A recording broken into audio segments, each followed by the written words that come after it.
Hello, my name is John Patterson. All of you have probably heard of the Hindenburg and how when it blew up, it ended the golden age of Zeppelins. However, most of you probably did not know that Zeppelins were the first way to travel commercially across the Atlantic Ocean, or that the spire on the top of the Empire State Building was originally designed to land Zeppelins. Today I will tell you about the past, present, and future of Zeppelin travel. Through these wonderful dusty books and seldom viewed websites, I'm sure, I have found a bunch of information that I would love to share. I'd like to begin with the invention of the airships. Sir George Crowley described the sky best as an uninterrupted, navigable ocean of the sky that comes to the threshold of every person's door. The Montgolfier brothers were the first people to design and build an airship. It was the hot air balloon. I'm sure many of you have seen them.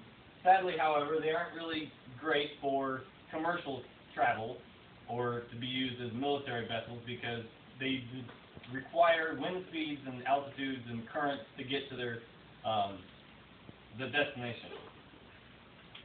So the dirigible was designed. The dirigible, or this right here, is what it looks like. I can pass this around here for you. What it is a more rigid form of a hot air balloon. With the gas, or the lifting gas, usually hydrogen in these days, contained inside the balloon, it would, of course, lift into the air. So they needed some way to steer it, and that's where the dirigible came in. It had a rudder on the bottom, along with propulsion systems. At this point in time, usually like some kind of hand crank or something like that. This is right when motors and stuff were coming into play. So the dirigible, it still wasn't as efficient as the mixed or the rigid dirigible. The reasoning was because the flexibility of the balloon didn't give it enough to actually turn the balloon while it was in the sky. The swift wind could just push it wherever it wanted to without it being able to actually steer through the sky. So the rigid dirigible, or the Zeppelin as everybody knows it, was designed. The Zeppelin was built by Count Ferdinand von Zeppelin. This is a picture of him. Sorry, it's not very big. He was known for his great big white mustache. He designed and built 14 Zeppelins himself, and he flew most of them, piloted them. The LZ-1 was his first. This was built on Lake Bowendies because he believed that landing a Zeppelin on the lake would be easier because it would be softer on the Zeppelin. And also because in the event of a crash, because it was filled with hydrogen, it would create a safer environment for all the people that were watching. 6,000 people showed up to watch that Zeppelin take off for its first flight, including German military officials. Sadly, however, the German military officials did not like the Zeppelin. They didn't think it was strong enough to withstand the events of war. They didn't think it was maneuverable enough. So sadly, the Germans didn't like it, so he ran out of funding. So after he ran out of funding, he decided to go to the king and ask him for the allowance of using lotteries and just to send out letters and ask for donations. Well, when he did this, a lot of the German people were excited about the Zeppelin, so they all bought the lotteries and gave him money, and he eventually got enough money that he was able to build 2 more Zeppelins. These were the LZ-2 and LZ-3. The LZ-2, it was pretty much a stepping stone between the two, but the LZ-3, this one right here, is really the first time you actually see the true Zeppelin that had the hard outer shell and was actually stable in the air. It flew for over an hour, and the German military officials really liked it. They gave the Count 500,000 marks to refit the Zeppelin to be used to drop bombs in the German military. This is when the U.S. got into the Zeppelin design. They first built theirs, the Shenandoah. The Shenandoah was filled with helium because many of the Zeppelins had crashed and blown up. So the U.S. was scared of using helium, or using hydrogen, so they used helium. Sadly, however, helium was much more expensive. It cost about $2 for every 1,000 square or cubic feet of hydrogen, whereas helium cost over $200 for every 1,000 cubic feet. And really the only place to find helium is in Texas. And so the U.S. had access to it, but it was still very expensive. They built the Shenandoah, and it was initially set up to go to the North Pole. on an air flight expedition. Sadly, however, it never left for that expedition because the new Zeppelin, the ZR-3, or the Los Angeles, shown here, arrived from Germany. It was built by the German Zeppelin company and was very, very prosperous and was used quite a lot, and it actually was one of the ones that did not crash. The Shenandoah sadly did crash on its way after it was refilled with helium and was sent to meet up with the Los Angeles. It crashed in Ohio. It split into 3 pieces when it was caught by 2 different updrafts and is now spread across Ohio. Most of the pieces, of course, have been picked up, but still. After that, the U.S. built 2 more ships, and these were built by the Goodyear Zeppelin Corporation. I'm sure all of you guys have seen the Zeppelin or the blimps built by Goodyear. But originally they built Zeppelins, and the design of these 2 was much different than the German design. The German design used a thin outer shell that had smaller struts across the outside and a center gangway that went down the middle to allow access to all the different balloons. Because in a Zeppelin, instead of pressure making the shape of the Zeppelin, balloons are set up inside the hard inner shell, usually somewhere between 15 and 20 of these cells. And the gangway for the Germans went all the way through the middle of these cells. Whereas the new American design made it so the gangways, there's 3 separate gangways on the outside of the ship. And it allowed them to be able to still maneuver inside it and get to all the different cells. The reason they had to get to the cells was because the lifting gas, either helium or hydrogen, leaked out of these cells. I mean, normally you get rips and tears. Hydrogen is so small that it just leaks out of everything. So they had to have a way, they had ballast and stuff that was on the bottom, and also if they got caught in an updraft, they had to release hydrogen or the lifting gas to get back down to where it was supposed to be. After these 2 were built, the Germans decided to build 2 more that would compete against them. And that was the Graf Zeppelin, this large Zeppelin here, and the Hindenburg. Everybody's heard of that one. The Graf Zeppelin, most of you have probably heard of also. It was just like the Hindenburg, and what they were very high-class, luxurious commercial aircraft. And their real point was to, like normal airplanes today, they flew all around Germany and across the Atlantic Ocean nonstop, which is where that nonstop across the Atlantic came in. They both made numerous flights across, and the Hindenburg actually made 18 complete flights across the Atlantic Ocean. Sadly, when it landed in Lakehurst, New Jersey, it, for some reason, after about 6 minutes after it landed, blew up. Nobody really knows why. Some say it was sabotaged. There was one guy that thought he saw somebody setting a bomb, but he wasn't sure. Or it could have been some kind of electrical fire or somebody with an incendiary bullet from the outside. It really could have been anything, and because of the investigators and stuff back then, there really wasn't a way of finding out exactly what happened to it. But because the Hindenburg blew up, hydrogen was no longer used by anybody, because in that 13 people who had paid to ride the Hindenburg died in the crash, along with a bunch of other people that were the ship's crew. But because, paying customers had died in this, hydrogen was out. You couldn't use it anymore. So they went to helium only. And that made it so a lot of countries couldn't fly Zeppelins anymore because they couldn't afford the ridiculous cost of helium. Plus, there isn't a whole lot of it. And so it made it really expensive. So really, Zeppelin travel was diminished a lot. And it made it so really the only people who used them was us. And during World War II, we used them a little bit in for maneuvering and stuff. And they were used mostly as the Acheron and Macon were used were just for long-range reconnaissance missions and moving troops around and stuff like that, but really not even that much for those. So presently today, the blimps or the Zeppelins have changed pretty much to blimps. The reasoning is because blimps are much smaller. A Zeppelin was huge. If you think those 15 to 20 cells inside were usually about 25 feet by anywhere between 50 and 70 in diameter. And so these things were 50 to 70 feet in diameter and hundreds of feet long.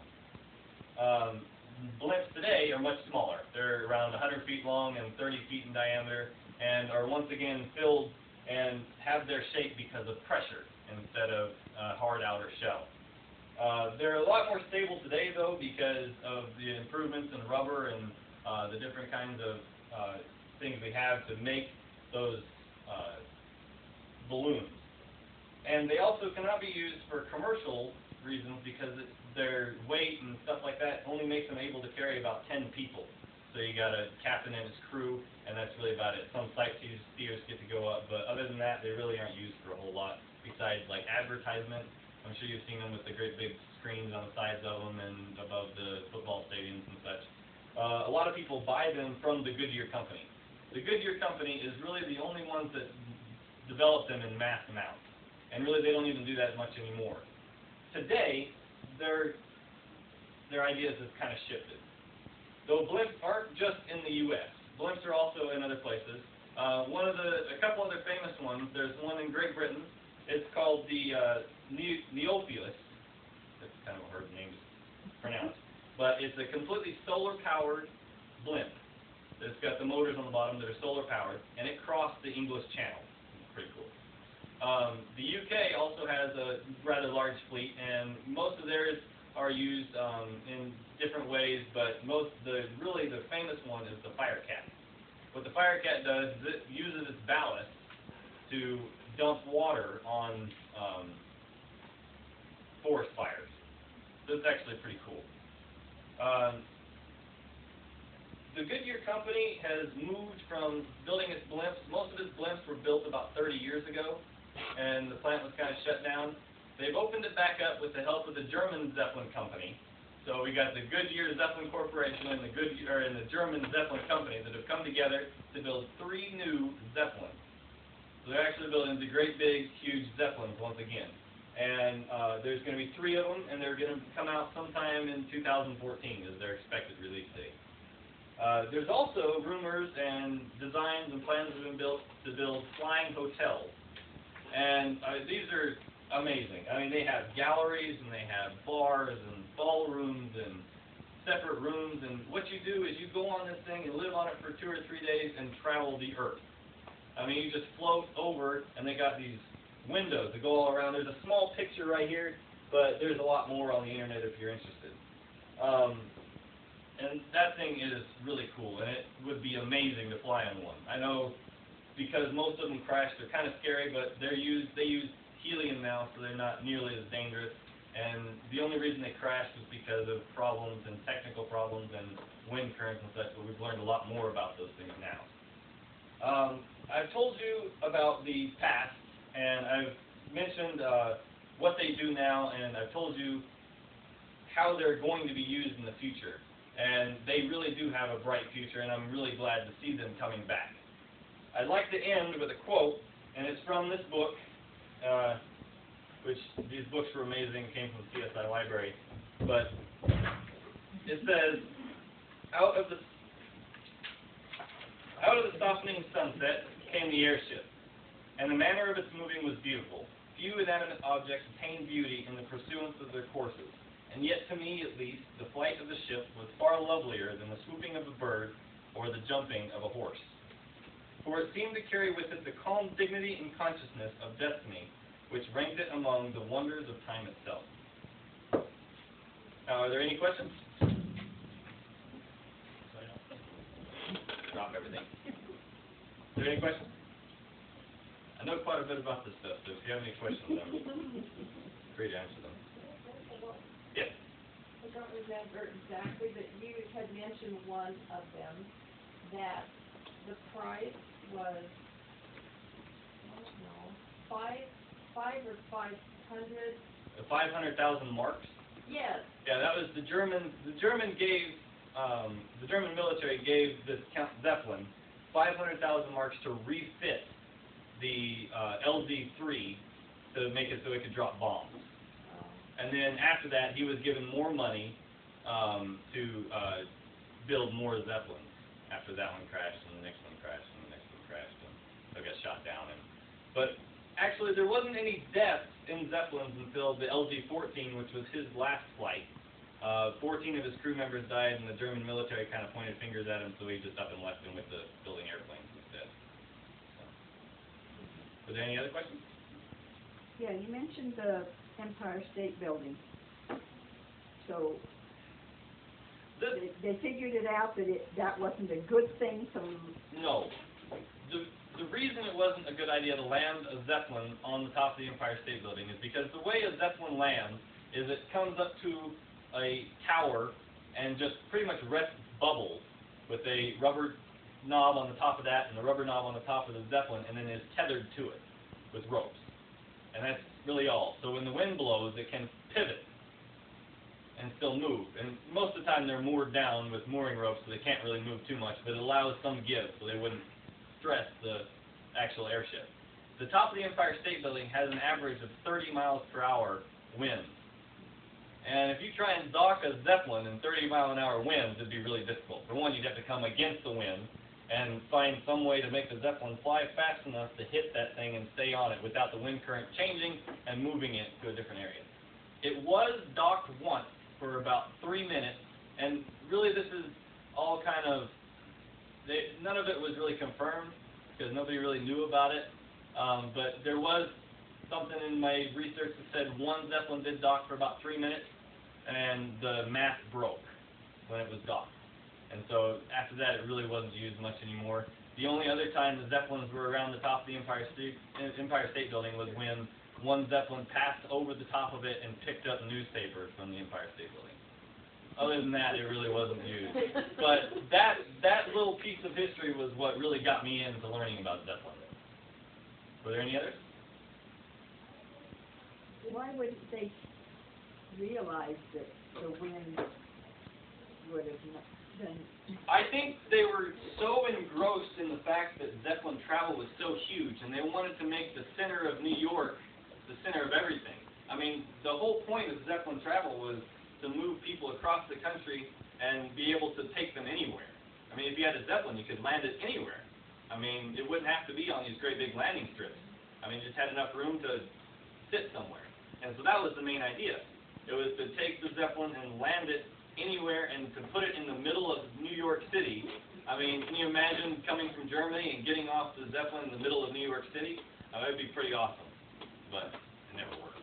So that's why the tower on the... Yeah, that's what the original design for the tower on the top of the Empire State Building was for. Of course, after that it was rebuilt and used for a radio tower, and now it's an observatory deck. But the observatory deck was actually the customs area, and where the luggage came down off the Zeppelin.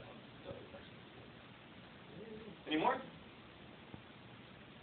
like to hear you keep talking. It's very interesting, and to know more knowledge about it.